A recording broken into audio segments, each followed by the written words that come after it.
ගෞරවනීය ස්වාමීන් වහන්සේ ජාතික ශිෂ්‍ය වීර දිනය වෙනුවෙන් අද මෙතනට පැමිණලා ඉන්න ආදරණීය විශ්ව හේරත් සහෝදරයාගේ සහෝදරිය සීතා හේරත් සහෝදරිය ඒ වගේම අපේ වරාගොඩ සහෝදරයා සමාජශීලී සංගමේ වර්තමාන ජාතික සංවිධායක රංගන ලක්මාල් දේවප්‍රිය සහෝදරයා වගේම රාග වෛද්‍ය පීඨයේ මහාචාර්ය ක්‍රිෂාන්ත අබේසේන මහතා ඇතුළු මේ අවස්ථාවට එකතු වෙලා ඉන්න ආදරණීය සහෝදර සහෝදරියන් ඔබ හැමදෙනාගේම අවසරයි.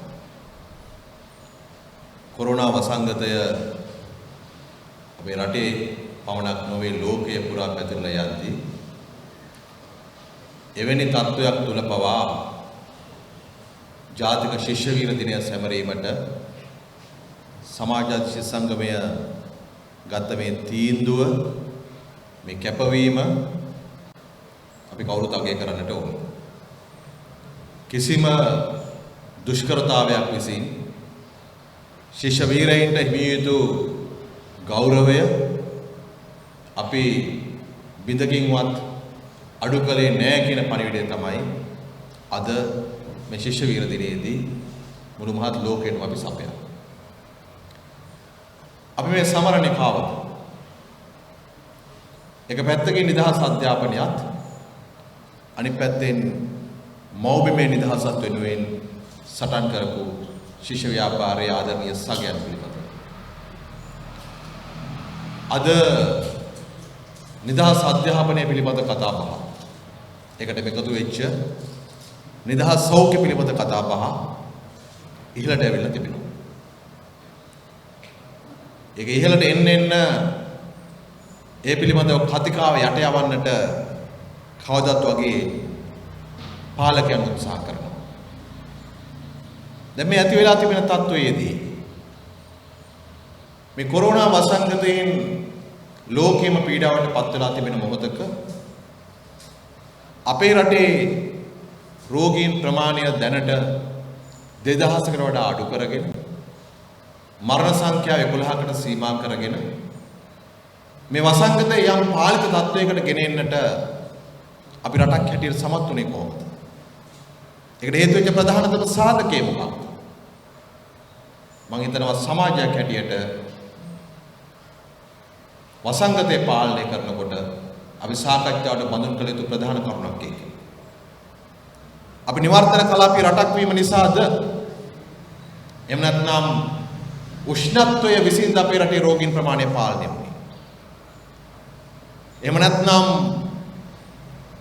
ආසියානු කලාපයේ මේ වේගවත් නොපැතිරීම නිසාද මේක පාලනය වුණේ?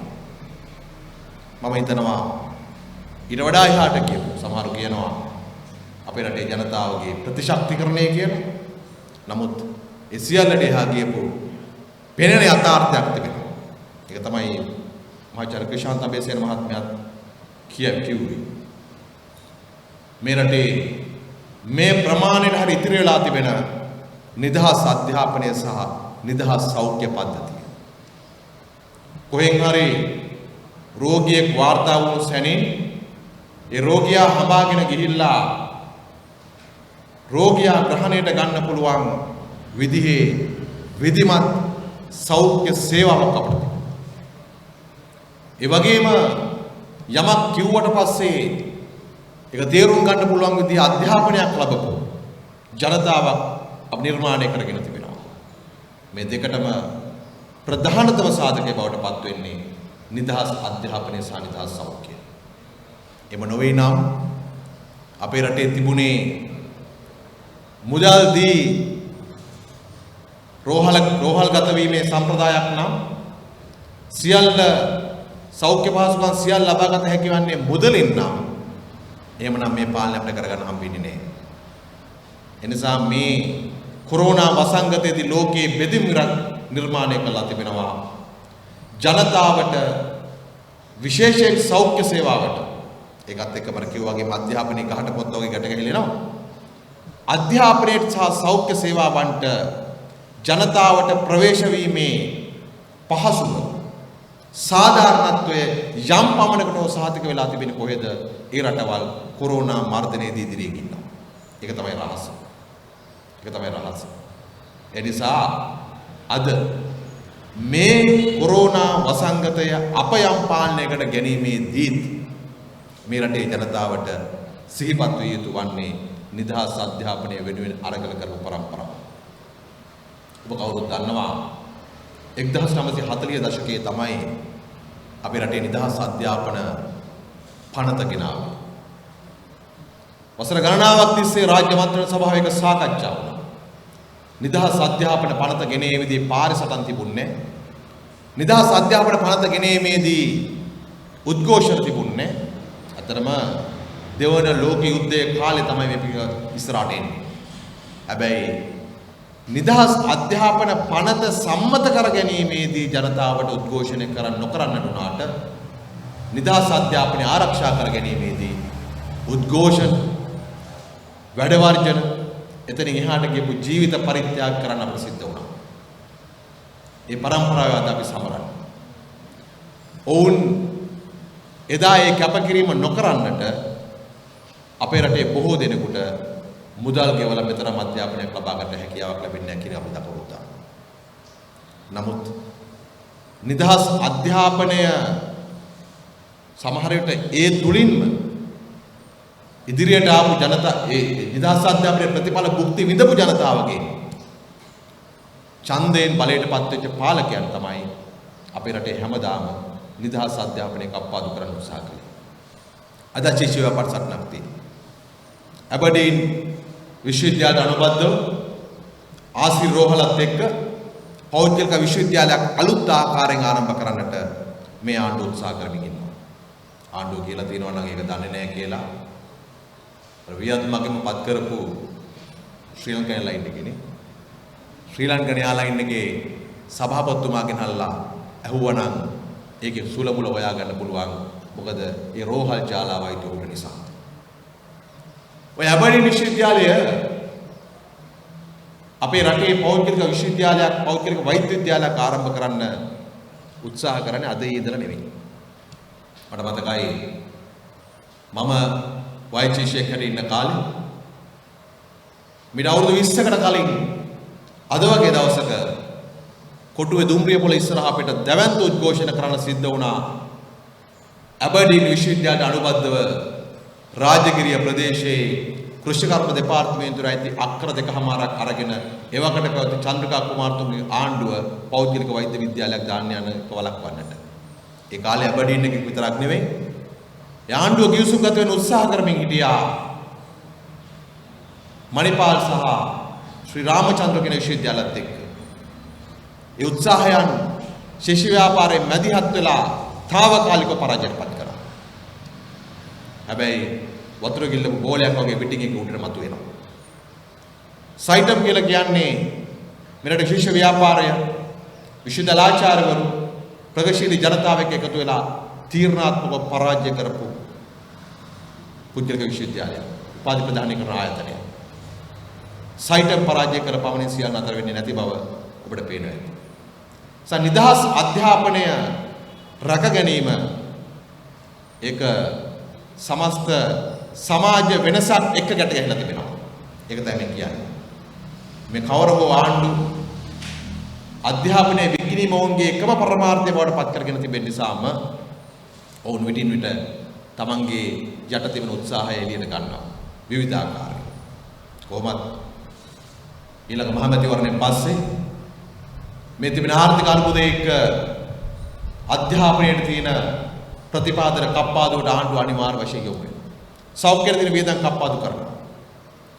වෙනදාට වඩා පෞද්ගලික විශ්වවිද්‍යාල පිළිබඳව කතා බහ එන්නට පුළුවන්. එදා අපිට මතකයි මෑත කාලේ සයිටම් එක සම්බන්ධයෙන් කතා බහ එනකොට ඒගොල්ලෝ අලුත් සටන් පාඩයක් ගෙනාවා. නිදහස් අධ්‍යාපනය වගේම අධ්‍යාපනයේ නිදහස් කියන එක. ඒ කියන්නේ ඉගෙන ගන්න කැමති ඕන කෙනෙක් ඉන්නවා නම් එයාට ඕන තරම් ඕන ක්‍රමයකට උපාධියක් ගන්න අවස්ථාව තිබෙන්නට ඕනයි කියලා.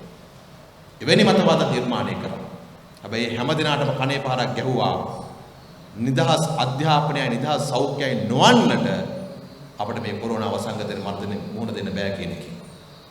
ඒ වගේම තමයි මේ ශිෂ්‍ය වීරයන් සටන් කළේ අධ්‍යාපනයේ නිදහස වෙනුවෙන් පමණක් නොවේ. ඔවුන්ට තිබුණා ඊට සමාන්තරව මව්බිමේ නිදහස වෙනුවෙන් සටනක්. අද ශිෂ්‍ය ව්‍යාපාරයට මේ රටේ ජනතාවට මව්බිමේ නිදහස වෙනුවෙන් කරන සටනත් ඉදිරියට ගන්න සිද්ධ වෙලා තිබෙනවා. ඒ මම එහෙම කියන්නේ. ඔබ දන්නවා ලෝකේ ආර්ථික යුද්ධයක් තිබෙනවා.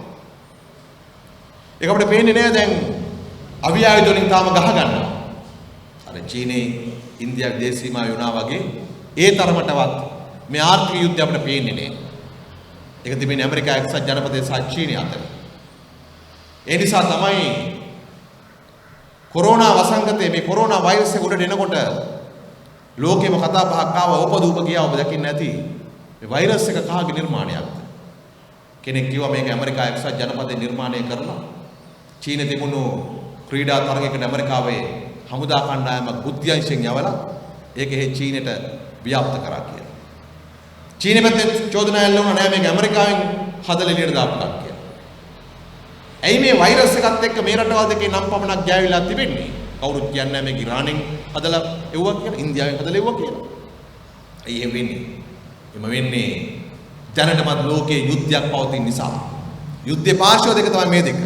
ඇමරිකාවයි චීනයයි. මේක ටිකක් කාලයක් තිස්සේ දැන් ඇදමින් පවතින යුද්ධයක්. ඒ නිසා මේ කොරෝනා පටන් ගන්නට කලින් ඊට මාස 8කට පමණ කාලයක ඉඳලා ඇමරිකා එක්සත් ජනපදයේ චීනයේ භාණ්ඩවලට විශාල බදු අය කරන්න පටන් ගත්තා. ඒක චීන ආර්ථිකයට යම් බලපෑමකුත් එල්ල වුණා. ඒකට ප්‍රතික්‍රියාවක් හැටියට චීනියත් ඒකට ප්‍රතිචාර දක්වන්න පටන් ගත්තා. මෙන්න මේ වගේ වෙලාවක අපි කවුරුත් දන්නවා ලෝකයේ ආර්ථික බලවතුන්ගේ අතර තිබෙන යුද්ධයක් ආර්ථික ශේෂ්ත්‍රයේ පමණක් සීමා වෙලා තිබෙන්නේ නැහැ කියලා. ඒක අනිවාර්ය වශයෙන්ම ආරක්ෂක සහ දේශපාලන ශේෂ්ත්‍රවලට පැතිරෙනවා. චීනය මෙහෙන් තමන්ගේ ආර්ථික ආධිපත්‍ය පතුරවාගෙන එනවා. ඒකට උන් නමක් දීලා තිබෙනවා one road one belt ප්‍රතිපත්තිය කියලා. එක මාවතක් එක තීරයක්. ඒ මොකද එක මාවතක් එක තීරයක් කියලා කියන්නේ? වතු පිටින් පේන්නේ පැරණි මුහුදු සහ ගොඩබිම් සේදමාවක් තමයි. හැබැයි ඔවුන්ගේ ආර්ථික මර්මස්ථාන වලට අවශ්‍ය කරන යුදමය ආරක්ෂාව තමයි එලාගෙන ඉන්නේ. ඔබ බැලුවොත් පසුගිය දශකයේ චීනයේ ආධාර වලින් ණය වලින් හැදුවා මේ දකුණු ආසියානු කලාපයේ ප්‍රධාන වරායන් තුනක්. එකක් ලංකාවේ හම්බන්තොට වරාය, අනිත් එක බංග්ලාදේශ චිතගොන් වරාය, අනිත් එක පාකිස්තානයේ ගුවන්දර වරාය. මේ වරායන් තුන සිටියමක ලකුණු කරලා බැලුවොත් එහෙම ත්‍රිකෝණයේ මුළු තුනේ තමයි වරායන් තුන පිටලා තියෙන්නේ ඉන්දියාව වට කරලා. ඉන්දියානු සාගරයේ බලාධිපත්‍ය පතුරවන්න හොඳම ස්ථාන තුනේ වරායන් තුන තියෙනවා. අනිත් පැත්තේ චීනෙ මැදිහත් වෙලා තායිලන්තේ ක්‍රා ඇල කපාගෙන යනවා. මේ සියල්ලකින් ගත්තට පස්සේ චීනයේ සිට අප්‍රිකාව දක්වා වෙච්ච චීනයේ ආර්ථික මර්මස්ථාන වලට අවශ්‍ය ආරක්ෂාවයි ඔවුන් මේලා ගනිමින් ඉන්නේ. ඒ චීනයේ සැලැස්ම. චීනයේ සැලැස්ම මෙහෙම දියත් වෙනකොට මිට අවුරුදු 6-7කට කලින් ඉඳලා ඇමරිකා එක්සත් ජනපදයේ පැත්තෙන් සැලැස්මක් හැදුවේ තමයි towards Asia ආසියාව දෙසට. මීට කලින් නම් ඔබට මතක ඇති 90ට කලින් සෝවියට් කඳවුරක් තිබෙන කාලේ සමාජවාදී කඳවුර සහ ධනවාදී කඳවුර අතරේ තරඟයේදී ඉන්දියාව හිටියේ සෝවියට් දේශයේ පැත්තේ. ලංකාව හිටියේ ඇමරිකා එක්සත් ජනපදයේ පැත්තේ. දැන් එහෙම ප්‍රශ්නයක් නෑ ඒගොල්ලන්ට. දැන් ඉන්දියාවත් ඉන්නේ ඇමරිකාව ලයින් එකේමයි. ඒ නිසා ඇමරිකාව මේ කලාපයට මැදිහත් වෙන්නේ ඉන්දියාවේ අනුදැනුම සහිතව. හිලරි ක්ලින්ටන් රාජ්‍ය ලේකම් ඉන්න කාලේ ඉන්දියාව හරහා තමයි මේ කලාපෙට එන්නේ. ඇමරිකාව මේ කලාපෙට බහින්න හදුවා සැලැස්මක්. ඒකේ තිබෙන ආරක්ෂක ගිවිසුම. පළවෙනි එක තමයි ඒගොල්ලෝ යක්ෂා ගිවිසුම. යක්ෂා ගිවිසුමෙන් ඇමරිකා එක්සත් ජනපදයේ දොර විවෘත කර ගන්නවා හදිසි අවස්ථාවකදී ඕනෑම රටක භූමිය, ජලය, ගුවන Tamanට පාවිච්චි කරන්න ඉඩකඩ ලබා දිය යුතුයි කියලා. ඒක එක්සයිගේ තිබෙන ස්පොන්දේසිය. ඒකට යම් ගැවීමක් කරනවා. ඒ රටටත් ඕනනම් පුළුවන්. උදාහරණයක් හැටියට එක්සයික අපි අත්සන් කරන 2007 ගෝඨාභය රාජපක්ෂ ආරක්ෂක ලේකම් කාලේ ඇමරිකාවට පුළුවන් අපේ භූමිය ගුණ සහ ජලතලය පාවිච්චි කරන්න වගේම අපිට පුළුවන් වුණා ඇමරිකානු භූමියෙන් ගුණ ජලය පාවිච්චි කරන්න හදිසි අවස්ථාවකදී. එදා එක්සත් ගිවිසුම 2007 ගහපු එක්සත් ගිවිසුම ඔබ දන්නවා 2017 රනිල් වික්‍රමසිංහ මහත්තයාගේ පාලන කාලයේ දික් කරගත්ත කාල සීමාවක් නැතුව. ඒක තමයි පළවෙනි පියවර. දැන් ඒගොල්ලන්ට ගොඩ බහින්න පුළුවන්. හදිසි අවස්ථාවක්. ඕක තමයි ඔබගේ මතකයේ තිබෙනවා නම් ඇමරිකාව සහ ඉරානය අතර ප්‍රශ්නයක් ආවා මීට මාස ගණනාවකට කලින්. යුද්ධයක් දක්වා වර්ධනය වුණා. ගුවන් යාන වලට ගැහුවා. ඉරානි කඳවුරු වලට ගැහුවා. ඇමරිකා එක්සත් ජනපදයේ ඉරානි කඳවුරු වලට ගැහුවේ ඇමරිකාවේ ඉඳලා නෙවෙයි. වොෂින්ටන් වල ඉඳලා නෙවෙයි. ඕන එකට පාවිච්චි කරේ ඉරාකයේ භූමිය. ඉරාක භූමිය පාවිච්චි කරා. කොහොමද ඉරාක භූමිය පාවිච්චි කරන්නේ ඇමරිකානු හමුදා? ඉරානයට ගහන්න. එහෙම කරන්න බෑ. ඒ පාවිච්චි කරන්න මග පාදගත්තේ කොහොමද? ඉරාකයේ සහ ඇමරිකා එක්සත් ජනපදයේ අතර ගහලා තිබෙන එක්සත් ගිවිසුම හරහා. ඒ අනුව යුද්ධමය අවස්ථාවකදී ඉරාක භූමිය පාවිච්චි කරන්නට ඇමරිකාවට ඉඩ දෙන්නට ඕනේ. ඔය යුද්ධේ වර්ධනය වුණා නම් එහෙම ඉරානයට ගහන නැව් නවත්තන්න ලංකාවේ වරාය එල්ලුවා නම් ඉරානයට ගහන නැව් ගුවන් යානාවලට තෙල් ගහ ගන්න අපේ ගුවන් තොටුපළ ඉල්ලුවා නම් ඉරානයට ගහන ඇමරිකානු හමුදා ගෙනියනකොට අපේ භූමිය ඉල්ලුවා නම් තාවකාල නතර වෙන්න අපටත් දෙන්න සිද්ධ වෙනවා එක්සත් ගිවිසුම අපි ගහලා තියෙන නිසා. ඇමරිකා එක්සත් ජනපදයේ එක්සත් වලින් නතර වෙන්නේ නැහැ. එක්සත් වලින් එහාට යන්න ඕනේ. ඒගොල්ලෝ යනවා සෝෆා කියලා කිවිසුමකට. සෝෆා කියලා කියන්නේ මොකද්ද? ඇමරිකානු ආරක්ෂක හමුදාවට හෝ ආරක්ෂක දෙපාර්තමේන්තුවට සම්බන්ධයයි ඇමරිකාව කියන ඕනම කෙනෙකුට ලංකාවට ඇතුල් වෙන්න අවසරය දෙන්න ඕන. සෝෆා කිවිසුම ඒ රටට. සෝෆා කිවිසුම කියන්නේ ඒකයි. ඇතුල් වෙන්න දෙන්න ඕන අවසරය නීතිමය බාධා දාන්න බෑ. වීසා අවශ්‍ය නැහැ. පරීක්ෂා කිරීම කරන්න බෑ. ගුවන් තොටුපළ ස්කෑන් කරන්න බෑ. ඕන තැනක යන්න පුළුවන් ඒ කිවිසුමත් එක්ක ගහනටත් එක්ක. ඒ විතරක් නෙවෙයි. ඔවුන් ඒ රටේ ඇවිල්ලා කරන වැඩ පිළිබඳව ඒ රජයට පරීක්ෂා කරන්නත් බෑ. ඒ විතරක් නෙවෙයි. ඔවුන් අතින් සිදුවන ක්‍රියා සඳහා ඒ රටේ නීතිය ක්‍රියාත්මක කරන්නත් බෑ. උදාහරණයක් හැටියට ඒ රටේදී ඇමරිකානු හමුදාව කෙනෙක් අතින් මිනිමරුමක් වුණොත්, ස්ත්‍රී දූෂණයක් වුණොත්, හොරකමක් සිද්ධ වුණොත් අපිට බෑ ලංකාවේ නීතියෙන් යන දඬුවම් ගන්න පුළුවන් ඇමරිකානු නීතියෙන් පමණයි. ඔක තමයි සෝෆා කියන්නේ. ඒතකොට භූමියයි ගුවනයි ජලයයි පාවිච්චි කරන ඉස්සෙල්ලා අවසරය අරගෙන ඒකේ දිගුවක් හැටියට ආරක්ෂක දෙපාර්තමේන්තුවට සම්බන්ධයි කියලා ඕන කෙනෙකුට එන්න පුළුවන් පාරක් කපා ගන්නයි සෝෆා ගන්න. ඒකට හමුදා වෙන්න ඕනේ. ඇමරිකාව ආරක්ෂක දෙපාර්තමේන්තුවට කියන්න තියෙන අහවලා අපේ කෙනෙක් එච්චරයි.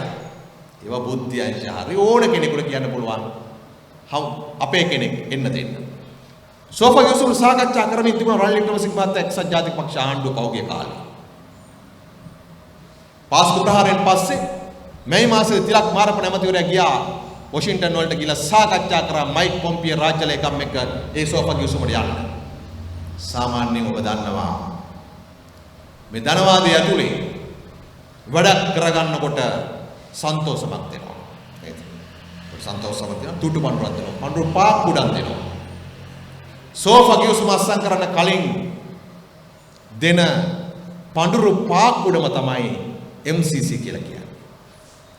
Millennium Challenge Corporation ගිවිසුම කියලා කියන්නේ සෝෆා අස්සම් කරගන්න දෙන තුටු පඳුර. කීයද? ඩොලර් මිලියන 450. ඩොලර් මිලියන 450. ඕක නිකන් දෙන්න බෑ. නිකන් දෙන්න බෑනේ. නිකන් දෙන්න බැරි නිසා මොකද කරන්නේ? ඇමරිකානු රජයට ඍජුව සම්බන්ධයක් තිබෙන MCC ආයතනය අනෙක් රටරහිවත් ලංකාවට ඩොලර් මිලියන 450ක් දෙනකොට ඒගොල්ලෝ කියනවා මේක නිකන් පතු පිටට පේන්න වෙන මොනවා හරි මේක දවට ගන්න. මොනවද? ආයෙගොල්ලෝ කියනවා මේකද අපි දෙන්නේ ඉඩම් මනින්න. මේක දෙන්නේ ඔයගොල්ලෝ රටේ පාරවල් හදන්න. රටේ පාරවල් ප්‍රශ්නයක් තියෙනවා, ප්‍රවාහනේ ගමනාගමනේ ප්‍රශ්නයක් තියෙනවා මිනිස්සුන්ට ඇත්ත. ඉඩම් ප්‍රශ්නයක් තියෙනවා, අවුරුදු ගාණක් තිස්සේ ඉඩමේ ඔප්පුවක් හදාගන්න විදියක් නැහැ. අන්න ඒ වගේ ප්‍රශ්නයක් තෝරලා කියනවා මේකට තමයි අපි සල්ලි දෙන්නේ. සමහරට ඉස්සරහට කියන්න පුළුවන් අපි නෑ ඒවට නෙමෙයි දැන් දෙන්නේ අධ්‍යාපනයේ ප්‍රශ්නයකට. පෙරපාසල් අධ්‍යාපනයට කියන්න පුළුවන්. එහෙම නැත්නම් සෞඛ්‍ය මොකක්ද ප්‍රශ්නයකට කියන්න පුළුවන්. ලෝකේ සමහර රටවලට MCC එක සල්ලි දීලා තියෙන ප්‍රතිශක්තිකරණයට කියලා. මොකක් හරි දෙයක් හොයාගෙන සල්ලි දෙන්න ක්‍රමයක් විතරයි ඒගොල්ලන්ට ඕන. ඩොලර් මිලියන 450ක් දෙන්නයි සූදානම් වෙන්නේ. MCC දෙනවා. MCC මේ ආණ්ඩුව අස්සම් කරනවා. හැබැයි මතක් කරගන්න. මීට මාස 8කට කලින් ජනාධිපති වන වෙලාව. මේ වේදිකාවේ ප්‍රධාන සටන්පාඩයක් තමයි MCC Millennium Challenge Corporation කිව්සුම. මොකද කිව්වේ පාර්ශවය දිනපු කණ්ඩායම කිව්වේ MCC වලින් රට බෙදෙනවා, රට මැද්දේ කොරිඩෝවක් හැදෙනවා, උතුරයි දකුණයි වෙන් වෙනවා, රට කෑලි 3කට කැඩෙනවා. අපි මේ ආපු ගාම මේ කිව්සුම ඉරා දමනවා. කිව්සුම ඉරා දමනවා. අනේ දැන් ආම්දුරනේ අපේ උපාසකම්මලෙම බයත් වුණා නේද? MCC ගැවුවොත් එimhe අනුරාධපුර යන්නත් හම්බෙන්නේ නැහැ, ශ්‍රීමා බෝධි වදින්නත් බැරි වෙයි කියලා. ඒ තරම් බයක් ඇතුවා. එහෙනම් බයක් හදලා කිව්වා අපි මේක ආපු ගමන් ඉරා දමනවා. මොකද උනේ? ඉරුවද? ඉරපු කෑලි කවුරුත් දැක්කද? නෑ. ජනාධිපතිවරයා මොකද කරේ? ඕක මේක තව අධ්‍යයනය කරන්න ඕනේ. ඡන්දේ පස්සේ කිව්වේ. ඡන්දේ කලින් යමුකුත් කිව්වේ නෑ. ඡන්දේ පස්සේ කිව්වා මේක තව අධ්‍යයනය කරන්නට ඕනේ. අධ්‍යයනය කරන්න කියලා 3 දෙනෙක් කමිටුවක් දැම්මා. අපි පාර්ලිමේන්තුවේ ඒ කාලේ අහුවා ඔය කමිටු වාර්තා වෙන්න කොච්චර කාලෙ යයිද? ඒගොල්ලෝ ගණන් හදලා හරියට මේක සෙට් කරා මාර්තු මාසෙට. මොකද ඒගොල්ලෝ හිතුවා මාර්තු පාර්ලිමේන්තුව ඉස්සරහට පස්සේ ඡන්ද තියාගන්න පුළුවන් කියලා. මාස 3කින් දෙන්නම් කිව්වා. මාස 3කින්. කොහේ වාර්තා? දැන් මේ කමිටුව පත් කළා මාස 8ක් වෙනවා. අපි අහන්නේ කොහේ වාර්තා? අන්තර් වාර වාර්තාවක් ඉන්ටර්නල් රිපෝට් එකක් දැම්ම කියලා කිව්වා. අවසන් වාර්තාවක් තාම නැහැ දැකපු කෙනෙක්. ඒ විතරක් නෙවෙයි. දැන් ඇමරිකානු තානාපතිතුමිය කියනවා අපි MCC කිව්සුම සම්බන්ධයෙන් තීන්දුවක් ගන්නවා මහමැතිවරණයෙන් පස්සේ කියලා. ඇයි මහමැතිවරණ කලින් ගන්න බැරි? මහමැතිවරණට කලින් ගන්න බැරි. ඒක මහමැතිවරණට කලින් ගත්තොත් ආණ්ඩුවේ ඡන්ද පදනම දෙදරන නිසා. ඒකනේ කියන්නේ. හරි සරලව කියන්නේ ඡන්දයෙන් පස්සේ තීන්දුවක් ගන්නවා නම් ඡන්දෙට කලින් එක ගත්තොත් ඒක ඡන්දෙට බලපානවා. ඒ කියන්නේ මොකද්ද? ආණ්ඩුව MCC අස්සම් කරනවා. ඔය ඩොලර් මිලියන 450 ගන්නවා. දැන් කියයි මෙහෙම. අපි කලින් UNP ආණ්ඩුවත් එක්ක ගහපු කිව්සුම අස්සම් කරන්නේ නැහැ. වෙන්න පුළුවන්. සල්ලි දෙන්න මම මොකක් කර ක්‍රමයක් හොයාගනි. ඇයි ඒකට MCC කිව්සුම කියලා කිව්වේ? Millennium Challenge Corporation ආයතනයත් එක්ක අස්සම් කරපු නිසා. ඒක MCC නම් මේ ආණ්ඩුව MCC Millennium Challenge Corporation ආයතනයත් එක්ක අස්සම් කරන කිව්සුමත් MCCම තමයි. ඒ ඩොලර් මිලියන 450 ගන්නවා මොකක් හරි වෙන හේතුවක් හරි කියලා. ඉඩම් මයින්න බැරි නම් වෙන මොකක් හරි කියලා. අර ගන්නවා ඒ ගන්නේ සෝෆා අස්සම් කරන්න බලාගෙන. සෝෆා අස්සම් කරොත් කොහොම වෙයිද කියලා ඔබට හිතා ගන්නට පුළුවන්. සෝෆා නැතුවත් ඔබ දන්නවා මේ කොරෝනා වසංගතය ASCII අපේ රටේ ජනතාව කොරෝනා නිසා ආණ්ඩුව පනවන නීති ඒවා නීති පොතේ තියෙනවාද ව්‍යවස්ථාවට එකකයිද ඒවා මේවා මොකක්වත් නැතුව සෞඛ්‍ය අංශවල නිර්දේශය ඇතුව හෝ නැතුව ආරක්ෂක අංශවලින් කිව්වොත් එහෙම මේ නීතිය ක්‍රියාත්මක කරනවා කියලා ක්‍රියාත්මක කළා නේද? හැබැයි ඇමරිකානු රාජ්‍යතාන්ත්‍රික බලපත්‍රයක් තියෙන කෙනෙක් රටට ඇතුල් වෙනවා PCR පරීක්ෂණයක් කරගන්න උසුදානක් නැහැ. තාමත් නැහැ. පස්සේ වල බලන ප්‍රබන්ධ කාණ්ඩුවේ කැබිනට් ඇමතිවරයෙක්ම කියනවා ඔහු රාජ්‍යතාන්ත්‍රික බලපත්‍රයක් තිබුණාට ඔහු ඇමරිකා එක්සත් ජනපදයේ පැසිෆික් කමාන්ඩ් එකට අයිති ඉහළ පෙළේ ආරක්ෂක හමුදා ප්‍රධානියෙක් කියලා. එහෙනම් තත්ත්වය තවත් භයානකයි. සෝෆා ගහන්නත් කලින් ආරක්ෂක ප්‍රධානීන් ලංකාවේ සාමාන්‍ය නීතියට අනුගත නොවි මේ රට වෙනවා නම් සෝෆා ගැහුවට පස්සේ කොහොමද තියෙන්නේ? දැන් මේගොල්ලෝ යමින් ඉන්නේ පාර. මේකයි ඔපාර. මේ වෙලාවේ ශිෂ්‍ය ව්‍යාපාරයට නිදහස් අධ්‍යාපනය ආරක්ෂා කර ගැනීමේ වගකීම වගේම මව්බිමේ නිදහස ආරක්ෂා කර ගැනීමේ වගකීම එදා වගේම අදත් තිබෙනවා. එදා වගේම අදත්. එදා ඉන්දියානු ආක්‍රමණය ආවේ පේන්න පෙනිපෙනි. ඉන්දියානු හමුදාව ගොඩ ගැස්සා. ඉන්දු ලංකා ගිවිසුමක් අස්සම් කරා. ඉන්දියානු ව්‍යාප්තවාදී රට පුරා ඉන්දියාව අපේ රට ගිල ගන්නවා කියන එක හොඳට පැහැදිලිව පේන පටන් ගත්තා. අර ඉන්දියානු හමුදා බලහත්කාරයෙන් අපේ ගුවන් සීමාව ආක්‍රමණය කරලා පරිප්පු දැම්ම උඩින්. ඩෝර යාත්‍රාවල අපේ නාවික සීමාව ආක්‍රමණය කළා. අද නැව්වේ වන්න ඕනේ. අද එහෙම හමුදාය වන්න ඕනේ. අද තමන්ට සුවච කීකරු තමන්ට නටවන්න පුළුවන් රාජ්‍ය නායකයෙක් සම් පාලකයෝ පත් කරගත්තට පස්සේ ඒක ඇමරිකාවට කරගන්නට පුළුවන්. ඒක ඇමරිකාවට කරගන්න. එනිසා අපි ඔබෙන් ඉල්ලනවා ශිෂ්‍ය ව්‍යාපාරයේ වර්තමාන පරම්පරාවේ ඔබ අතීත විරුවන්ගේ ගමන් මගේ යන ඔබ මව්බිමේ නිදහස පිළිබඳව මීට වඩා ගැඹුරින් හිතන්නට ඕනයි කියලා. ඒක බරපතල ප්‍රශ්නයක්. විවිධ දේවල් වලින් ජනතාවගේ ඇස් අන්ධකාර කරලා විශේෂයෙන් තරුණ පරම්පරාවට වෙනත් විවිධ උත්තේජනයන් සපයලා අද මව්බිම විකිණීමේ සහ මව්බිම පාවා දීමේ ගමනක ආණ්ඩු නිරත වෙමින් සිටිනවා. ඒ වගේම ශිෂ්‍ය ව්‍යාපාරයේ මේ සරණේදී අපට තිබුණු දැවැන්ත ආදර්ශයක් තිබෙනවා.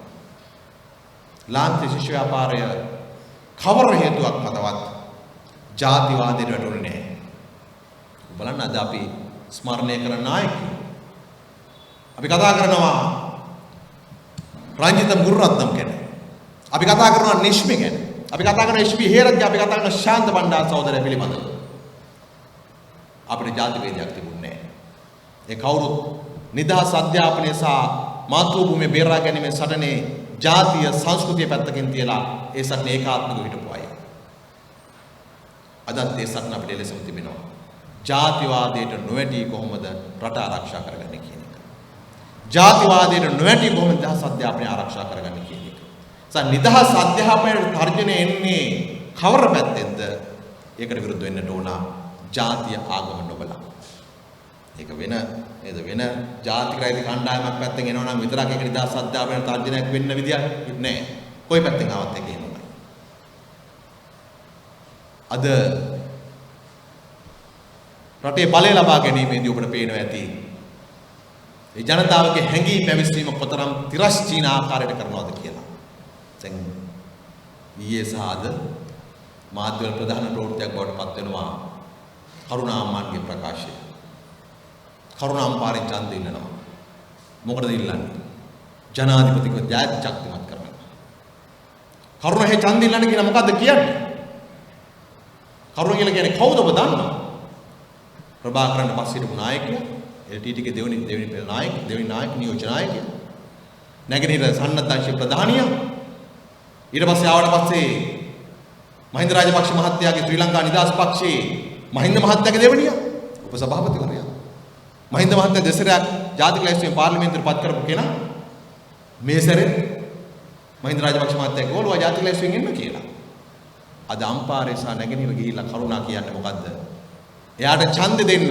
එයා කොරෝනාවට වඩා භයානකයි. එයා මැරුව අලිමංකඩ හමුදාවේ 2000 3000. කිල්නොච්චි 10 ගණක් මැරුවා. හමුදාව මරපු නිසා මට ඡන්ද දෙන්න කියලා. එයා ඒ ඡන්ද ටික අරගෙන පාර්ලිමේන්තුවට ඇවිල්ලා ගෝඨාභය රාජපක්ෂ මහත්තයා දැන් ශක්තිමත් කරනවා. මෙහි ඉන්න කට්ටිය මේ කොළඹ විශේෂයෙන් ඊළඟට බස්නාහිර පළාත සහ තවත් දිස්ත්‍රික්කවල ඒ පැත්තටම ජනාධිපතිතුමාගේ දැන් ශක්තිමත් කරන් ඡන්ද ඉල්ලනවා. ඒගොල්ලෝ කියන්නේ මොකද්ද? අපි තමයි කොටි මැරුවේ. කොටි මරුම අපිට ඡන්ද දෙන්න. මෙහෙම කැම්පේන් එකක් කරන කොටි මරුව නිසා මම මේ වෙලාවේ සටනේ හිටියා මට ඡන්ද දෙන්න. අර ඒ කරුණාහේ කැම්පේන් එක කරනවා. මම හමුදා මරුවා ඒක සමට ඡන්ද දෙන්න. දෙගොල්ලෝ දෙපැත්තෙන් ඇවිල්ලා පාර්ලිමේන්තුවේ ගෝඨාභය රාජපක්ෂ මහත්තයාගේ දැන් ශක්තිමත් කරනවා. පුදුම වෙන්න එපා. ඡන්දෙට කලින් ඒ කට්ටිය කවුරු හරි ගිහිල්ලා සයින්ද මරුතුල කිව්වොත් එහෙම සහරාන් වෙනුවෙන් ස්මාරකයක් හදනවා ඡන්ද දෙන්න කියලා ඒක වෙන්නත් පුළුවන්. දේශපාලනයේ එතෙන්ට වැටලා තියෙනවා. එතෙන්ට වැටලා තියෙනවා. මිනිසුන් එවැනි තැනකට අන්දලා පත් කරලා පහත් කරලා කෙසේ හෝ බලය ලබා ගන්න තැනකට දේශපාලනය වැටලා තියෙනවා. එසා විශ්වවිද්‍යාලවල ඉන්න, පාසල්වල ඉන්න, අනාගතයේ මේ රට බාර ගන්න ඉන්න අපේ තරුණ පරම්පරාව, වර්තමාන පරම්පරාව ඔබට තියෙනවා මෙන්න මේ වසංගතයත් පරාජයපත් කරන්නට. ඒ තමයි බලය ලබා ගැනීම සහ බලය පවත්වාගෙන යාම වෙනුවෙන් අමුවේ ජාතිවාදය පාවිච්චි කරන කණ්ඩායම් පරාජයපත් කරන්නට ඕන. නැත්නම් මේ රට ගමනක් නැහැ. ශිෂ්‍ය ව්‍යාපාරය අපිට ඒකට පහන් ටබක් වෙලා තිබෙනවා. අපි කවදාවත් එහෙම බෙදුනේ නැහැ. විශ්වවිද්‍යාලයට ආපු හැම ජාතියකම හැම ආගමකම හැම සංස්කෘතියකම ශිෂ්‍ය ශිෂ්‍යාවෝ අපි එක මිටකට එකතු කරගෙන සහෝදරත්වයේ වර්ධනය කළා. ඔවුන්ට මේ රටේ ඉන්න හිතෙන රටකට විපත් කළා. වර්තමාන પરම්පරාවලත් ඒ අභියෝගේ ඊට වඩා වැඩි ආකාරයක් තියෙනවා කියලා මම හිතනවා. ඒ නිසා අභියෝග සහිත කාලයක් මේ අගෝස්තු මාසයෙන් පස්සේ අභියෝග තවත් දෙගුණ වේවි. සමහර යට ගහගෙන ඉන්න රබර් බෝල ආර්ථික සමාජ දේශපාලන අර්බුදයකින් රබර් බෝල උඩට ඒවි. තව ටික දවසක් ගිහිල්ලා අනේ වෙලාවට ශිෂ්‍ය ව්‍යාපාරයට නිදහස් අධ්‍යාපනය මේ තරමින් හරි ආරක්ෂා කර ගැනීම අරගලින් ඔබට ගිහිල්ලා එක පැත්තකින් මාතෘභූමිය ආරක්ෂා කර ගැනීම. ඒ සරණේදී ජාතිවාදීය පරාදයට පත් කිරීම ඒ සියල්ල තිබෙනවා. ඒක නායකත්වය ගන්න ඕන ඔබ. සමාජ ශිෂ්‍ය සංගමේ නායකත්වයේ අපේ ශිෂ්‍ය ව්‍යාපාරය තවත් ශක්තිමත් කරන්නට ඕන. ශක්තිමත් කරන්න ඕන. ඒක තමයි අපි හිතන්නේ මේ මොහොතේ ඔබ කරමතර ගන්න ඕන වගකීම කියලා අපි හිතන්නේ. ඒ වෙනුවෙන් මේ විරුවන්ගේ ආදර්ශය අනුව යමින් තමන්ගේ ජීවිතය වෙනුවෙන් හැඩගස්වාගෙන ඔවුන්ට යුක්තිය සහ සාධාරණ ඉටු කිරීම සඳහා මේ රටේ දැවැන්ත සමාජ දේශපාලන පරිවර්තනයක් කරන්නට ඔබ හැම දිනකටම ශක්තිය ලැබේවා කියලා ප්‍රාර්ථනා කරමින් මම නතර වෙනවා.